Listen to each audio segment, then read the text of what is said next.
Hello दोस्तों, नमस्कार। एक बार फिर से स्वागत है आपके अपने यूट्यूब चैनल देव जी कैट्रिक्स में। तो दोस्तों, हमने यहाँ पर डेली जो कि देख सकते हैं शाम को 6 बजे आपके यूपी जीके की क्लास होती है। डेली आपको जुड़ना है, डेली पढ़ना है, डेली रिवीजन करना है ना। क्योंकि जो चीज़ आप लोगों के लिए सरल होती है वो कहीं ना कहीं उसमें आप लोग समय भी दिए होते हैं। आपने यूपी जीके को काफ़ी समय भी दिया है। इसी प्रकार अगर अदर सब्जेक्ट में भी समय देते हैं तो भी वो आपको सरल लगेगी, है ना। तो जो चीज़ आप लोगों की कमांड में हो चुकी है तो उसको भूलने ना दीजिएगा, उसका रिवीजन आप लोग जरूर करते रहिएगा, ठीक है। और उत्तर प्रदेश की कोई भी परीक्षा आप देने जाते हैं तो यूपी जीके आपकी जरूर आती है। चलिए, गुड इवनिंग, नमस्कार सभी को, जय हिंद, गुड इवनिंग। कैसे आप सभी लोग? उम्मीद है सब लोग अच्छे होंगे, बेहतर होंगे, स्वस्थ होंगे, मस्त होंगे, जबरदस्त होंगे। और तैयारी करते रहिए। ऐसा नहीं कि जिस दिन से आप फॉर्म डालें उसी दिन से आप पेपर मतलब तैयारी शुरू करें। अगर आपका लक्ष्य अगर है कि हम यूपी में बैठना है कोई भर्ती में, तो आपको पहले से तैयारी, हिंदी आपकी कंप्लीट होना चाहिए, यूपी जीके कंप्लीट होनी चाहिए, जीके कंप्लीट, है ना। तो ये सब चीज़ें पहले से तैयार करिएगा। तो चलिए स्टार्ट करते हैं। पहला क्वेश्चन आपसे दिया है और आपसे कह रहा है कि प्रदेश में एकमात्र अफीम फैक्ट्री स्थित है। प्रदेश में एकमात्र अफीम फैक्ट्री जो स्थित है वो आपके कहाँ पर है? ये क्वेश्चन आपका कल भी करवाया गया था। यहाँ पर देख सकते हैं ये अफीम की फैक्ट्री कहाँ पर है, तो आपके गाजीपुर में है। कहाँ पर है? गाजीपुर। जिसका ऑप्शन आ रहा है यहाँ पर जवाब बिल्कुल सही हो जाएगा। यहाँ पर आपका डी नंबर राइट हो जाएगा। हमने कहा था अफीम, है ना, अफीम की खेती के लिए आपको लाइसेंस की ज़रूरत होती है। ऐसा नहीं है कि आप जहाँ मर्जी हो वहाँ पर अफीम की खेती करने लगो, है ना, क्योंकि ये नशीले पदार्थ होते हैं। तो इसके लिए अफ़ीम की जो आपके लाइसेंस होता है उसकी ज़रूरत पड़ती है। और अगर हम आपसे बात करें कि जो अफ़ीम की है ना, तो अफ़ीम की खेती, जैसे अफ़ीम है, हीरोइन है, ये यहीं से होते हैं। ये अफ़ीम प्राप्त जो होती है वो कैसे होती है? जो फल होते हैं, कच्चे फल होते हैं, उन कच्चे फल में क्या करते हैं, चीरा लगाते हैं और इसके बाद उसमें से जो दूध निकलता है उससे प्राप्त की जाती है, ठीक है ना। तो आप कहेंगे जो अफ़ीम प्राप्त की जाती है वो कच्चे फलों से चीरा लगाते हैं, तो कच्चे फलों से प्राप्त होती है। कभी कभी होता है पोस्ता, है ना, तो आपका इसी से प्राप्त होता है। यहाँ पर नेक्स्ट क्वेश्चन आपसे दिया गया और आपसे कह रहा है कि प्रदेश का एकमात्र, है ना, प्रदेश का सबसे बड़ा अफीम उत्पादक जिला कौन सा है? देखिए, यूपी में एक ऐसा जिला है जहाँ सबसे ज़्यादा अफीम की खेती होती है। और ये अफीम की खेती कहाँ होती है? तो आपके बाराबंकी में होती है। बाराबंकी, ये बाराबंकी की अगर बात करें कहाँ पर है, तो भैया ये बाराबंकी आपके लखनऊ, है ना, से जुड़ा हुआ है। लखनऊ से लगभग आप जाएंगे तो आप अयोध्या साइड में तब आपको ये मिल जाता है। बहुत ज़्यादा दूर नहीं है, लगभग वही 40, है ना, और उसके पहले ही पहले मिल जाएगा। अर्थात ये हुआ कि लखनऊ से जुड़ा हुआ है ये जो आपका बाराबंकी है, याद रखिएगा, ठीक है ना। अगले क्वेश्चन को आते हैं। क्वेश्चन आपसे दिया गया है और आपसे कह रहा है कि निम्नलिखित में से कौन सा फसल चक्र पूर्वी उत्तर प्रदेश के लिए सर्वाधिक उपयुक्त है? तो हमने कहा कि पूर्वी उत्तर प्रदेश, इसका मतलब ये है कि अगर हम बात करें कि सर ये उत्तर प्रदेश में ये जो आपका पूर्वी वाला क्षेत्र है यहाँ पर कैसी खेती होती है, तो एक दिमाग में ये लाइए कि पूर्व क्षेत्र में बारिश का माहौल कैसा रहता है। तो हमने कहा कभी कभी तो बारिश, है ना, पूर्वी क्षेत्र में बाढ़ भी आ जाती है। सबसे ज़्यादा बारिश कहाँ होती है उत्तर प्रदेश में, पहले ये बताइएगा। उत्तर प्रदेश में सबसे ज़्यादा बारिश कहाँ होती है? चलिए, गोरखपुर जिले में। और गोरखपुर जिला कहाँ पड़ता है? इसी जिले में पड़ता है, अर्थात आप कहेंगे सर पूर्वी जिला में है, या कह सकते हैं यूपी के पूरब में स्थित आपका है। तो इसका मतलब यहाँ पर बारिश होगी, और बारिश होगी तो बारिश वाली चीज़ें ही तो आपकी होंगी ना। तो आप कहेंगे सर यहाँ पर देखा जाए बारिश वाली चीज़ें होती हैं, जैसे धान है ना। यहाँ पर देखो धान के लिए क्या चाहिए? तापमान की आवश्यकता होती है और पानी की भी आवश्यकता होती है। तो आप कहेंगे सर यहाँ पर आंसर देखिए आपका पहला हो जाएगा धान, मक्का, गेहूँ, ये आपका हो जाएगा। आपसे पूछा गया पूर्वी चक्र, तो भाई बारिश के समय क्या होता है? धान होता है। बाकी अगर हम बात करें कि आपकी रबी की फसल, तो रबी की फसल आपकी गेहूं है। और गेहूं के लिए क्या होता है? टेम्परेचर बहुत ज़्यादा नहीं होता है। सर्दियों में आप देखते होंगे जो टेम्परेचर होता है वो लगभग 18, 19, 20 के करीब होगा, और इसमें पानी की आवश्यकता भी नहीं होती है। लेकिन धान की खेती के लिए तापमान की आवश्यकता होती है और बारिश की, ठीक है ना। तो दो तीन चीज़ें आपको यहाँ से पता चलता रहेगा। आगे बढ़िएगा। क्वेश्चन आपसे दिया गया है और आपसे कह रहा है कि प्रदेश में आलू निर्यातक क्षेत्र स्थापित किया गया है। निर्यात मतलब होता है जो बेचा जाता है। तो यहाँ पर देखा जाए निर्यातक जोन आपके जो स्थापित किए गए हैं आपके कहाँ पर है, यहाँ पर आंसर देना है। और आप कहेंगे सर इसका जो आंसर आया है वो आपका हो जाएगा डी नंबर, आगरा हो जाएगा, है ना। आगरा में एक आलू होता है, वो एक ब्रांड होता है ताज ब्रांड, है ना। वो पूछेगा ताज ब्रांड का जो आलू है कहाँ बिकता है, तो आपके आगरा में ही आपका है दोस्तों, याद रखिएगा। तो तो यहाँ पर जो आंसर दिया है वो आपका डी नंबर आपका आगरा बिल्कुल सही जवाब आपका बनेगा। यहाँ पर आगे बढ़ते हैं, क्वेश्चन आपसे दिया गया है, कह रहा है कि इनमें से कौन सा फसल चक्र बुंदेलखंड क्षेत्र के लिए सर्वाधिक उपयुक्त है। इनमें से कौन सा फसल है जो बुंदेलखंड के लिए है, और बुंदेलखंड में हमने कहा था कि भैया बड़ा सूखा रहता है। अब आप कहोगे यहाँ पर धान की खेती हो जाएगी, तो बिल्कुल नहीं होगी, क्योंकि हमने कहा कि बुंदेलखंड आपका सूखे क्षेत्र में आता है, अर्थात पानी की कमी रहती है। तो यहाँ पर फिर पानी वाली चीज़ें तो नहीं होंगी, यहाँ पर होंगे चना, क्योंकि चने में पानी की आवश्यकता भी नहीं पड़ती है कभी कभी, है ना, बरस गया तो बरस गया, नहीं तो पानी लगाने की आवश्यकता नहीं होती है। तो याद रखिए यहाँ पर आप कहेंगे सर चना वाला जो ऑप्शन है, अर्थात तो यहाँ पर ज्वार और जो आपका दिया है चना, ये आपके बुंदेलखंड क्षेत्र में आपका होता है, याद रखिएगा, ठीक है ना। और बुंदेलखंड में एक जिला बहुत ही प्रचलित है, हमने आपको बताया था, यहाँ पर जहाँ पर पान, है ना, पान आपका होता है, पान अनुसंधान आपका है महोबा, है ना, कहाँ पर है, महोबा है। तो याद रखिए महोबा जो आपका है ये आपके बुंदेलखंड क्षेत्र में ही आता है, क्योंकि क्वेश्चन पूछेगा कि इनमें से बताइएगा बुंदेलखंड क्षेत्र में कौन सा जिला आएगा, तो ये जो महोबा वाला आता है ये क्वेश्चन बहुत बार पूछा गया, और यहीं पर आपका पान अनुसंधान भी है। आगे बढ़िएगा, क्वेश्चन आपसे अगला पूछा गया और आपसे कह रहा है कि प्रदेश के आलू को किस ब्रांड नाम से बेचा जाता है। तो अभी हमने बताया था कि अपने उत्तर प्रदेश में यहाँ पर देखा जाए तो कई ब्रांड आपके हैं, यहाँ पर आलू के कई ब्रांड आपके हैं, जिनमें से यहाँ पर देखा जाए जो एक ताज ब्रांड है ये भी आपका है। तो आप कहेंगे सर यहाँ पर जो आंसर आपका दिया गया है तो ताज ब्रांड से बेचा जाता है उत्तर प्रदेश में, ऑप्शन नंबर आपका सी यहाँ पर राइट हो जाएगा, याद रखिएगा, ठीक है ना। यहाँ पर आगे बढ़ते हैं, क्वेश्चन आपसे अगला पूछा गया और आपसे कह रहा है कि प्रदेश में पुष्पों से इत्र बनाने के लिए प्रसिद्ध है। प्रदेश में पुष्प से अर्थात फूलों से जो इत्र बनता है, इत्र मतलब जो सेंट होती है ना, शादी ब्याह में खूब धूमधाम से डाल के जाते हैं, दूर से महकने लगे, है ना, पता चल जाए कि नहीं यहाँ दूल्हा आ गया है। तो यहाँ पर देखो पुष्प से इत्र बनाने की जो क्रिया है ये आपको देखने में आएगी कहाँ पर, तो आप कहेंगे सर कन्नौज, कन्नौज को बोलते हैं इत्र की राजधानी, कहते हैं इत्र नगरी के नाम से जानते हैं।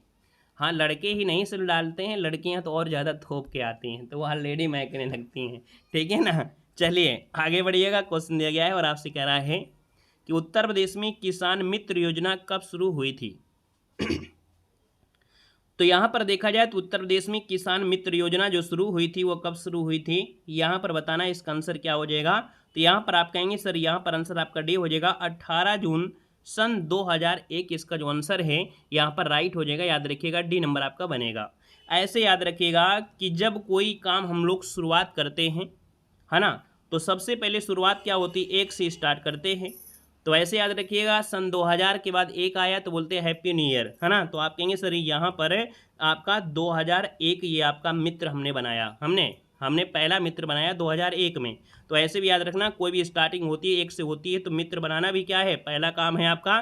तो आंसर आपका डी हो जाएगा। जब स्कूल आप जाते हैं तो सबसे पहले आप मित्र को ही ढूंढते हैं, है ना। यहाँ पर आगे बढ़ते हैं, क्वेश्चन आपसे अगला पूछा गया और आपसे कह रहा है कि उत्तर प्रदेश में किसान बही योजना कब लागू की गई थी, बताइएगा। यहाँ पर आंसर क्या हो जाएगा, आपका आंसर दिया है बही, तो हमने कहा बही से हो गया 92, क्या हो गया, 92 हो गया। तो आप कहेंगे सर यहाँ पर जो आंसर है वो आपका राइट क्या हो जाएगा, तो राइट आंसर आपका हो जाएगा कौन, 1992 में। याद रखिएगा कि उत्तर प्रदेश में जो किसान बही योजना शुरू की गई थी वो आपके 1992 से शुरू की गई थी, तो हमने कहा बही से हो गया 92। अगर हम आपसे क्वेश्चन पूछे उत्तर प्रदेश में चकबंदी योजना कब शुरू की गई थी, चलिए बताइएगा।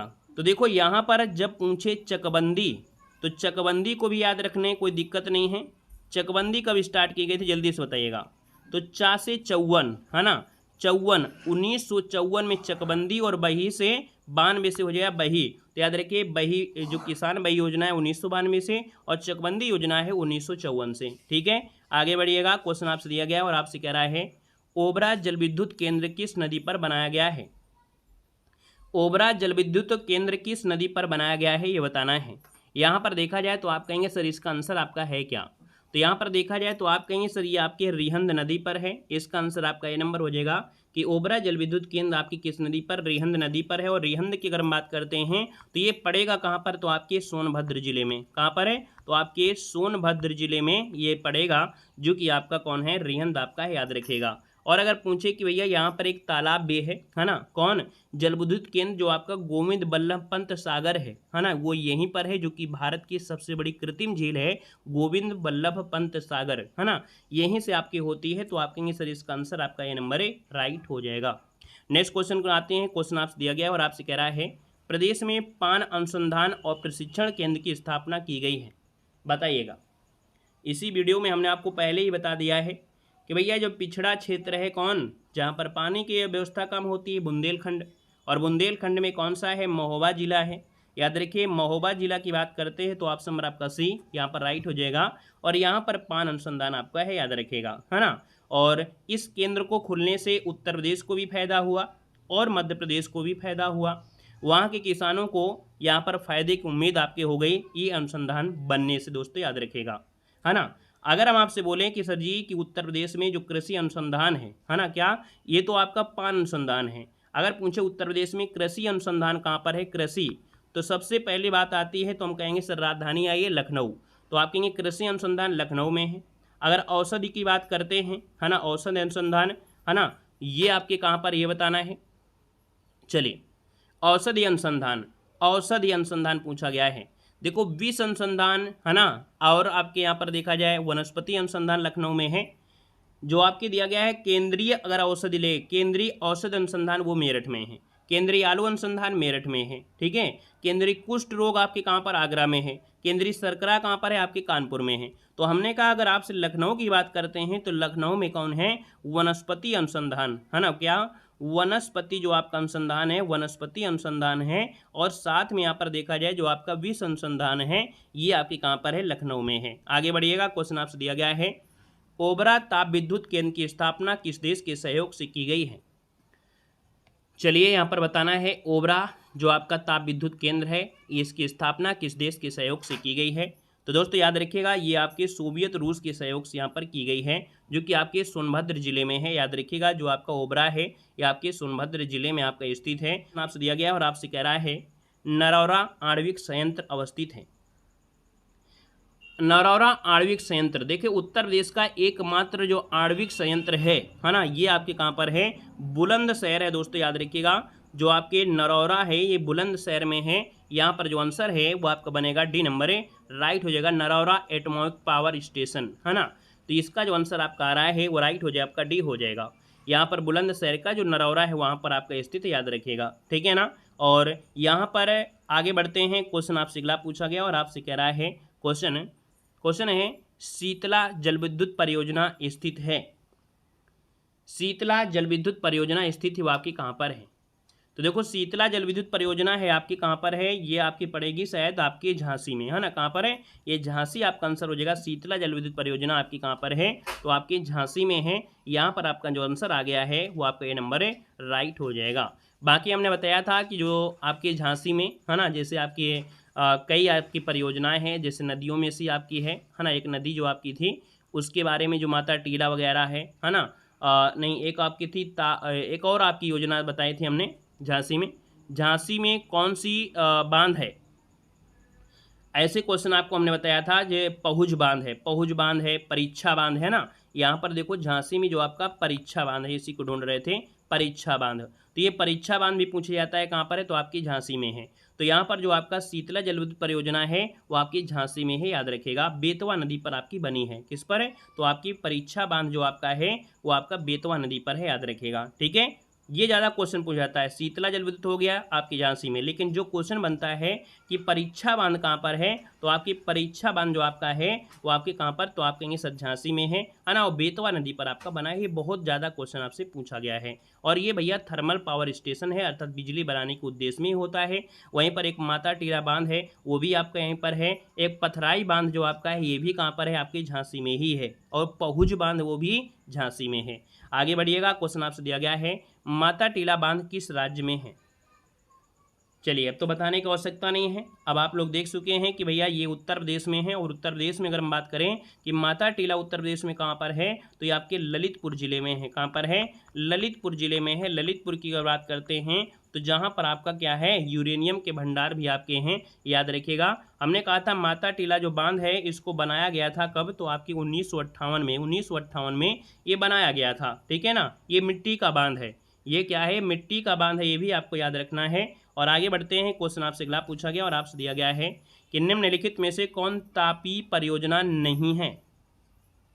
यहाँ पर तापी परियोजना मतलब आपका यहाँ पर देखा जाए तो आपका जैसे कि कुछ आपके ऐसे भी परियोजनाएं होती हैं जो आपके पानी से, है ना, बिजली बनती हैं, कुछ कोयले से भी आपकी बनती हैं। और यहाँ पर देखा जाए तो आपका जो आंसर बनेगा यहाँ पर वो राइट क्या हो जाएगा, तो भैया ये है रिहंद है ना। रिहंद जो आपका है ये आपके जल विद्युत परियोजना है। बाकी जो आपके हैं वो थर्मल है, अर्थात कोयले से बनने वाली जो आपकी बिजली है वो आपकी होती है। तो यहाँ पर आप कहेंगे सर इसका आंसर आपका डी हो जाएगा, ये जल विद्युत परियोजना में आपकी होती है। यहाँ पर आगे बढ़ते हैं, क्वेश्चन आपसे अगला पूछा गया और आपसे कह रहा है कि निम्न में से किस स्थान पर एक नाभिकीय ऊर्जा परियोजना है। नाभिकीय परियोजना हमने कहा है न्यूक्लियर पावर प्लांट, है ना, मतलब परमाणु ऊर्जा केंद्र आपके उत्तर प्रदेश में मात्र एक है, ये है आपका नरौरा। और नरौरा की अगर बात करते हैं तो याद रखिए बुलंदशहर में जो आपका है वो आपका है। और इस संयंत्र में 2 रिएक्टर हैं, है ना, इस संयंत्र में 2 रिएक्टर हैं, दोनों ही दबाव युक्त भारी पानी रिएक्टर आपके हैं, याद रखिएगा। एक को स्टार्ट जो किया गया था 1991 में स्टार्ट किया गया था, है ना, और दूसरा जो स्टार्ट किया गया था वो आपके 1992 में स्टार्ट किया गया था, ठीक है ना। तो आप कहेंगे सर इसका जो आंसर है यहाँ पर बी नंबर है राइट हो जाएगा, दोस्तों याद रखिएगा, क्लियर है। और इसमें नाभिकीय जो आपका ईंधन होता है कच्चे पदार्थ के रूप में उसका प्रयोग करते हैं। अगला क्वेश्चन यहाँ पर दिया गया और आपसे कह रहा है कि ऊर्जा के रूप में प्रदूषक की समस्या नहीं होती है। अर्थात यहाँ पर देखा जाए तो भैया प्रदूषण की समस्या नहीं होगी। यहाँ पर देखा जाए तो आप कहेंगे सर किससे नहीं हो सकती है, कोयला से भी प्रदूषण होगा, पेट्रोल से होगा, परमाणु ऊर्जा से भी होगा, लेकिन जो सूर्य ऊर्जा है या सौर ऊर्जा है, तो सौर ऊर्जा से भैया कोई दिक्कत होती है क्या, कोई दिक्कत नहीं है, प्रदूषण की कोई समस्या आपकी नहीं है ना। तो आप कहेंगे सर यहाँ पर जो आंसर है यहाँ पर आपका बन जाएगा बी हो जाएगा। देखिए जैसे आपका सौर ऊर्जा है, जल ऊर्जा है, पवन ऊर्जा है, ये जो नवीकरणीय ऊर्जा होती है इनसे प्रदूषण की समस्या नहीं होती है, ठीक है ना। बाकी और जो आपकी ऊर्जा है ना, उनमें बड़ी समस्या है, लेकिन जो प्रकृति से हमको प्राप्त होती है ना, प्रकृति ने जो हमको दिया है सूर्य, हवा, पानी, इनसे कोई समस्या आपको नहीं होगी, ठीक है ना। यहाँ पर आगे बढ़ते हैं, क्वेश्चन आपसे दिया गया है, आपसे कह रहा है कि प्रदेश में विद्युत ऊर्जा का सर्वाधिक महत्वपूर्ण स्रोत क्या है। तो प्रदेश में विद्युत ऊर्जा की अगर हम बात करते हैं तो आपका आंसर क्या हो जाएगा, तो यहाँ पर जो आपकी है वो आपकी तापीय ऊर्जा है, अर्थात यहाँ पर जो आपके थर्मल वाले हैं उससे बिजली ज़्यादा होती है ना। जल ऊर्जा से कम बिजली आपकी होती है, थर्मल जो आपका होता है तापीय ऊर्जा, इससे बिजली ज़्यादा बनती है। एनटीपीसी की आपकी कई जो आपकी ब्रांचें हैं अपने यहाँ पर हैं, है ना, तो इसका आंसर आपका ए नंबर है राइट हो जाएगा, दोस्तों याद रखिएगा, है ना, कि उत्तर प्रदेश में ऊर्जा का सर्वाधिक महत्वपूर्ण स्रोत तापीय ऊर्जा बनेगा। अगला क्वेश्चन यहाँ पर दिया गया और आपसे कह रहा है कि प्रदेश में निम्न तापीय संयंत्रों में से कौन एनटीपीसी का नहीं है। तो अभी हमने बताया कि एनटीपीसी के बहुत संयंत्र हैं अपने उत्तर प्रदेश में, कई संयंत्र हैं, जिसमें से देखिए आपका ऊंचाहार भी है, यहाँ पर टांडा एनटीपीसी है, औरैया भी है जो आपके एनटीपीसी का है। लेकिन यहाँ पर जो ओबरा दिया है वो आपका इसका संचालन वो आपके एनटीपीसी के माध्यम से नहीं होता है, याद रखिएगा। तो ऑप्शन आपका बनेगा यहाँ पर आपका सी नंबर। अब आप ये बताइएगा ओबरा ताप विद्युत संयंत्र कहाँ पर है, बताइए। ओबरा ये सोनभद्र, अभी हमने बताया था कि भैया जो ओबरा ताप विद्युत है ये आपके सोनभद्र जिले में है, सोनभद्र जिले में है दोस्तों, याद रखिए सोनभद्र जिले में है, याद रखिएगा, ठीक है। चलिए यहाँ पर आगे बढ़ते हैं, क्वेश्चन आपसे अगला पूछा गया है और कह रहा है कि प्रदेश में एकमात्र परमाणु विद्युत ऊर्जा केंद्र नरौरा की प्रथम इकाई चालू हुई। ये हर क्वेश्चन आपको पढ़ाते हुए चल रहे हैं और आपको देख सकते हैं मिलते हुए चले जा रहे हैं। पहली जो आपकी है ना, जो बुलंदशहर में जो आपका है नरौरा, तो याद रखिए 1991 में पहली 1 जनवरी, याद रखिए 1 जनवरी 1991 को पहली आपकी संचालन। वहीं पर जो दूसरी इकाई थी वो आपकी 1 जुलाई को स्टार्ट हुई थी, है ना, पहली जनवरी को थी, जो पहली थी वो 1 जनवरी को स्टार्ट हुई थी, 1 जनवरी, लेकिन जो आपकी दूसरी इकाई है वो 1 जुलाई से स्टार्ट हुई थी, वो भी कब 1992, याद रखिएगा, क्लियर है। और कुछ, ठीक है। अगला क्वेश्चन बताइएगा, यहाँ पर दिया गया है आपसे क्वेश्चन है कि वैकल्पिक प्रदेश में वैकल्पिक ऊर्जा के विकास के लिए वैकल्पिक ऊर्जा विकास संस्थान की स्थापना कब की गई। अब आपको बताना है कि प्रदेश में जो वैकल्पिक ऊर्जा है इसके विकास के लिए वैकल्पिक ऊर्जा विकास संस्थान की स्थापना ये कब की गई थी, तो नोट कर लीजिएगा, आपका आंसर हो जाएगा अप्रैल 1983। आंसर नंबर आपका बी हो जाएगा अप्रैल, है ना, 1983 में। याद रखिए कि प्रदेश में वैकल्पिक ऊर्जा यहाँ पर शुरुआत हुई थी, याद रखिएगा। यहाँ पर आगे बढ़ते हैं, क्वेश्चन आपसे अगला पूछा गया और आपसे कह रहा है क्वेश्चन कि निम्नलिखित में से एनटीपीसी संयंत्रों में से कौन गैस आधारित नहीं है, कौन सा गैस आधारित नहीं है, यहाँ पर बताना है। तो अभी अभी ऑप्शन में आपने पढ़ा था, हमने बताया था टांडा, ये टांडा जो एनटीपीसी है ना, एनटीपीसी संचालन करता है। और एनटीपीसी जो आपका है किससे है, तो आपकी ये कोयले से चलता है, किससे चलता है, कोयले से चलता है, याद रखिए गैस से नहीं चलता है। ये एक थर्मल पावर प्रोजेक्ट है जो कि आपका टांडा है, तो इसलिए ऑप्शन नंबर आपका डी आना राइट हो जाएगा, गैस आधारित नहीं है। बाकी औरैया है, आंवला है, दादरी है, ये आपके गैस आधारित, आपके ये गैसों से आपकी बिजली प्राप्त होती है। आगे बढ़िएगा, क्वेश्चन दिया गया है और आपसे कह रहा है कि प्रदेश का सबसे पुराना विद्युत ग्रह कौन सा है, प्रदेश का सबसे पुराना विद्युत ग्रह पूछा है। और दोस्तों याद रखिएगा ये है आपका हरदुआगंज ताप विद्युत है, हरदुआगंज दोस्तों आपका आंसर यहाँ पर बी जो आ रहा है बिल्कुल सही जवाब हो जाएगा, याद रखिएगा हरदुआगंज ताप विद्युत ग्रह ये सबसे पुराना है। अगला क्वेश्चन यहाँ पर दिया गया और आपसे कह रहा है खारा जल विद्युत परियोजना किस नदी पर अवस्थित है। चलिए, खारा जल विद्युत परियोजना है वो किस नदी पर स्थित है, तो दोस्तों ये आपकी है यमुना नदी पर है, नोट कर लीजिएगा, ये जो आपकी है वो आपके यमुना नदी पर आपके स्थित है। इसका जो आंसर बनेगा यहाँ पर बी नंबर राइट हो जाएगा। आगे बढ़िएगा, क्वेश्चन आपसे अगला पूछा गया और आपसे कह रहा है कितने मेगावाट तक की जल विद्युत परियोजनाओं को लघु जल विद्युत परियोजना के अंतर्गत रखा जाता है, कितने मेगावाट तक की जो जल विद्युत परियोजना है उसको लघु जल विद्युत कहते हैं। तो अगर 25 मेगावाट की अगर विद्युत हो रही है तो भैया इनको हम लोग जल विद्युत क्या बोलेंगे, लघु जल विद्युत बोलेंगे, याद रखिएगा। आगे बढ़िएगा, क्वेश्चन आपसे अगला पूछा गया और आपसे कह रहा है सोलर सिटी कार्यक्रम के अंतर्गत सोलर सिटी के रूप में विकसित किया जा रहा है। यहाँ पर देखिए जो सोलर सिटी है इनका विकास किया जा रहा है, कहीं ना कहीं कहाँ पर किया जा रहा है, इसका आंसर क्या बनेगा ये आपको बताना है। तो भैया सोलर सिटी के बारे में अगर हम बात करते हैं तो याद देखिएगा आपके आगरा में है, मुरादाबाद में भी है और आपके प्रयागराज में है। याद रखिएगा कि यहाँ पर सोलर सिटी के रूप में अभी हमने बताया था उत्तर प्रदेश में सोलर सिटी के रूप में अयोध्या भी है, प्रयागराज भी है, वाराणसी भी है और गोरखपुर भी है ना। ये हाल ही में आपके ऐड किए गए, जैसे अयोध्या है ना, अभी जब आपका राम मंदिर हुआ था तब आपकी घोषणा भी की गई थी सोलर सिटी। तो यहाँ पर अयोध्या हो गया, प्रयागराज हो गया, वाराणसी हो गया, गोरखपुर हो गया, मुरादाबाद है, ये आपके सोलर सिटी के रूप में विकसित किए जा रहे हैं, याद रखिएगा। क्लियर है। और यहाँ पर आगे बढ़ते हैं, क्वेश्चन आपसे अगला पूछा गया और आपसे कह रहा है कि उत्तर प्रदेश में यूरेनियम उपलब्ध है, उत्तर प्रदेश में जो यूरेनियम है वो आपके कहाँ पर है, तो हमने बताया था कि यूरेनियम आपके ललितपुर जिले में आपका है, ललितपुर जिले में लगभग 300, ये जो क्षेत्र है वो 300 मीटर चौड़ा क्षेत्र आपका है ना। और जिसमें आपके लगभग देखा जाए 0.01 से लेके 0.09 यूरेनियम आपका मिलता है, इतने में आपका इतना पॉइंट डाला जाता है बस, है ना। और यूरेनियम में देखो बॉक्साइड भी आपका होता है, इसको भी याद रखना है कि यूरेनियम साथ में आपकी बॉक्साइड भी आपके कहाँ होता है, ललितपुर में होता है। अगला क्वेश्चन यहाँ पर दिया गया है, कह रहा है निम्नलिखित में से कौन सा एक खनिज है जो उत्तर प्रदेश में नहीं पाया जाता है। उत्तर प्रदेश में भैया कौन सा खनिज नहीं पाया जाता है, तो देखिए आपका यहाँ पर आंसर क्या बनेगा, तो आप कहेंगे सर इसका जो आंसर है वो आपका हो जाएगा अब्रक, है ना। अब्रक जो आपका है वो उत्तर प्रदेश में नहीं पाया जाता है, ठीक है ना।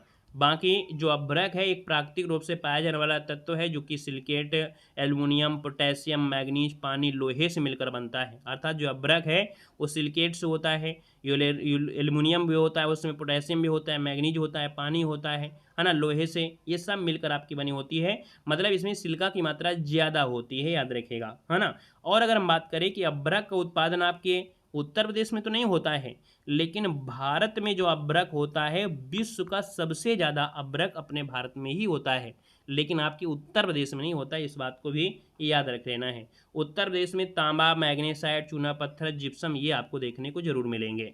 यहाँ पर आगे बढ़ते हैं, क्वेश्चन आपसे अगला पूछा गया और आपसे कह रहा है कि उत्तर प्रदेश में पाए जाने वाले प्रमुख खनिज कौन से हैं। उत्तर प्रदेश में पाए जाने वाले खनिज आपके कौन से हैं, यहाँ पर देखिए आपका आंसर क्या हो जाएगा, यहाँ पर बताना है। तो यहाँ पर देखा जाए तो आपको हमने बताया कि यहाँ पर जैसे आपका रॉक फॉस्फेट है और आपका डोलोमाइट है। यहाँ पर देखा जाए तो आपके उत्तर प्रदेश में और जैसे आपके चूना पत्थर हो गया, लौह अयस्क हो गया, बॉक्साइट, है ना, तांबा हो गया, एंड्रोसलाइट, सिलिका रेत, क्रिस्टली, कांच वालू, ये सब आपको देखने को मिलती हैं, है ना। यहाँ पर अगर हम आपसे पूछे कि सर जी जैसे आपका होता है लौह अयस्क, है ना, तो लौह अयस्क मिर्ज़ापुर क्षेत्र मिलता है। बॉक्साइट जैसे आपके बांदा चंदौली क्षेत्र है। यहाँ पर तांबा आपसे पूछेगा तांबा कहाँ मिलता है, तो तांबा अगर पूछे तांबा कहाँ मिलता है तो आपके यूपी में तांबा जो मिलता है सोनराई, सोनराई जो कि आपके ललितपुर में तांबे का उत्पादन होता है, याद रखिएगा, ठीक है। तांबा जो होता है ललितपुर में ही होता है और सोनराई एक क्षेत्र है वहाँ पर आपका होता है, याद रखिएगा, ठीक है ना। इस बात को याद रखना है।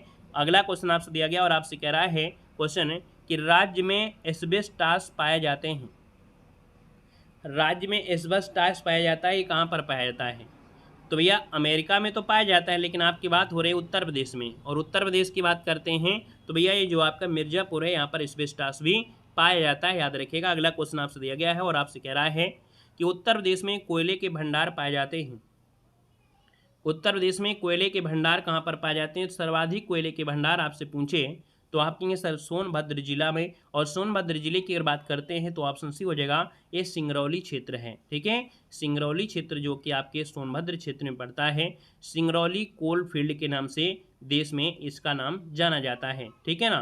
तो आप कहेंगे सर इसका जो आंसर है वो आपका सी नंबर वाला राइट हो जाएगा। बाकी भारत में कोयले के भंडार की अगर हम बात करें तो भैया झारखंड, उड़ीसा, छत्तीसगढ़, पश्चिम बंगाल, है ना, आदि क्षेत्रों में आपके पाए जाते हैं। अगला क्वेश्चन आपसे दिया गया है, क्वेश्चन कह रहा है उत्तर प्रदेश की पहली खनिज नीति कब घोषित की गई थी, तो यहाँ पर जो आपका आंसर है वो राइट क्या हो जाएगा, तो आप कहेंगे सर 1998 में उत्तर प्रदेश में पहली खनिज नीति घोषित की गई थी। अगला क्वेश्चन आपके सामने और आपसे कह रहा है कि देश के कुल खनिज उत्पादन मूल्य में उत्तर प्रदेश का जो हिस्सा है वो कितना है। चलिए बताना है कि देश के कुल खनिज उत्पादन मूल्य में उत्तर प्रदेश का जो हिस्सा है वो कितना है, तो लगभग 2% है। कितना है, याद रखिए उत्तर प्रदेश में जो खनिज पाया जाता है पूरे देश का कुल मूल्य का वो 2% आपका है, याद रखिएगा। उत्तर प्रदेश में खनिजों की मात्रा कम होने की वजह से ही यह एक भूगर्भिक संरचना में जलोढ़ निक्षेप पाए गए हैं, है ना, जहाँ पर खनिजों की क्या है इसमें कमी है, ठीक है। तो इसका आंसर आपका हो जाएगा ए नंबर। और अगला क्वेश्चन यहाँ पर दिया गया है, कह रहा है कि प्रदेश में खनिज मुक्त पाया जाता है, चलिए बताइएगा प्रदेश में खनिज मुक्त पाया जाता है, तो भैया ये जो आपका देखिए धारवाड़ में मिलेंगे, हिमालय में, यहाँ पर दिया है जो आपका उत्तर प्रदेश की बात हो रही है। तो उत्तर प्रदेश में दोस्तों याद रखिएगा कि जो आपका है विंध्य क्रम की चट्टानें, विंध्य क्रम की चट्टानों में दोस्तों याद रखिए, मतलब ये कह सकते हैं कि विंध्य पर्वत श्रृंखला में उत्तर प्रदेश में प्रचुर मात्रा में खनिज संसाधन मौजूद है। ये मुक्ता दिया गया है, खनिज मुक्ता, वैसे यहाँ पर हो जाए खनिज से युक्त, क्या खनिज से युक्त आपका होना चाहिए, यहाँ पर मुक्ता दिया है खनिज से युक्त होना चाहिए। याद रखिए यहाँ पर जो आपका विंध्य की चट्टानें हैं विंध्य क्रम की, यहाँ पर आपकी पाई जाती हैं, ठीक है ना। यहाँ पर देखा जाए तो आपका एंड्रोसलाइट, डायस्पोर, पायरोस्फिलस जो आपके लोहे के अयस्क हैं वो आपके यहाँ पर पाए जाते हैं, तो ऑप्शन नंबर आपका बनेगा ए नंबर है, यहाँ पर राइट हो जाएगा, ए नंबर आपका बनेगा। अगला क्वेश्चन आपसे दिया गया और आपसे कह रहा है कि सिलिका सैंड के उत्पादन की दृष्टि से प्रदेश का देश में कौन सा स्थान है। सिलिका के हिसाब से अगर पूछे तो आप कहेंगे सर सिलिका के हिसाब से पूछे तो आपका दूसरा स्थान है, याद रखिएगा, ठीक है ना। और ये पहाड़ी बार जो तहसील है वहाँ पर चित्रकूट के एरिया में पाया भी जाता है। अगला क्वेश्चन आपसे दिया गया है, कह रहा है कि प्रदेश में एंड्रोसलाइट प्राप्त होता है, प्रदेश में एंड्रोसलाइट जो प्राप्त होता है वो कहाँ पाते हैं, तो याद रखिए आपके सोनभद्र और आपके मिर्ज़ापुर में प्राप्त होता है।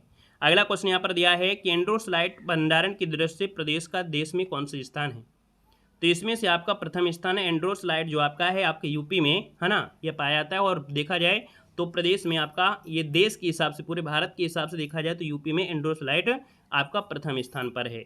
और अगला क्वेश्चन यहाँ पर दिया गया है कि प्रदेश में संगमरमर पाया जाता है, प्रदेश में जो संगमरमर पाया जाता है ये आपके याद रखिएगा सोनभद्र और आपकी मिर्ज़ापुर में पाया जाता है, याद रखिएगा।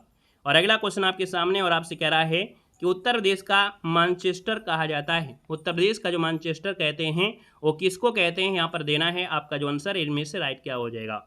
और इस क्वेश्चन का जवाब जो देना है आपको कमेंट बॉक्स में कमेंट करके आपको बताना है ना, क्योंकि ये नए टॉपिक आपके यहाँ से स्टार्ट होता है ना, तो इसको आप लोगों को कल आपको पढ़ाया जाएगा और बेहतर सेशन के साथ आपकी यहाँ पर क्लासेस चल रही हैं, क्वेश्चन भी पढ़ रहे हैं और इसके साथ और भी आपकी तैयारी होती चल रही है, साथ में नए ज्ञान भी मिलता है, ठीक है। तो चलिए फिर आज के लिए रखते हैं। नए हैं तो चैनल को सब्सक्राइब करिएगा। डेली 6 बजे आपकी ये क्लास होती है। डेली आपको जुड़ना है शाम को 6 बजे। धन्यवाद सभी को। जय हिंद, वंदे मातरम। वीडियो अच्छा लगा है तो वीडियो लाइक करिए दीजिएगा, है ना। जितने भी साथी यहाँ पर जुड़े हैं वीडियो को लाइक शेयर करते रहिएगा, पूरा सपोर्ट बनाए रखिएगा, ठीक है। धन्यवाद। जय हिंद, वंदे मातरम।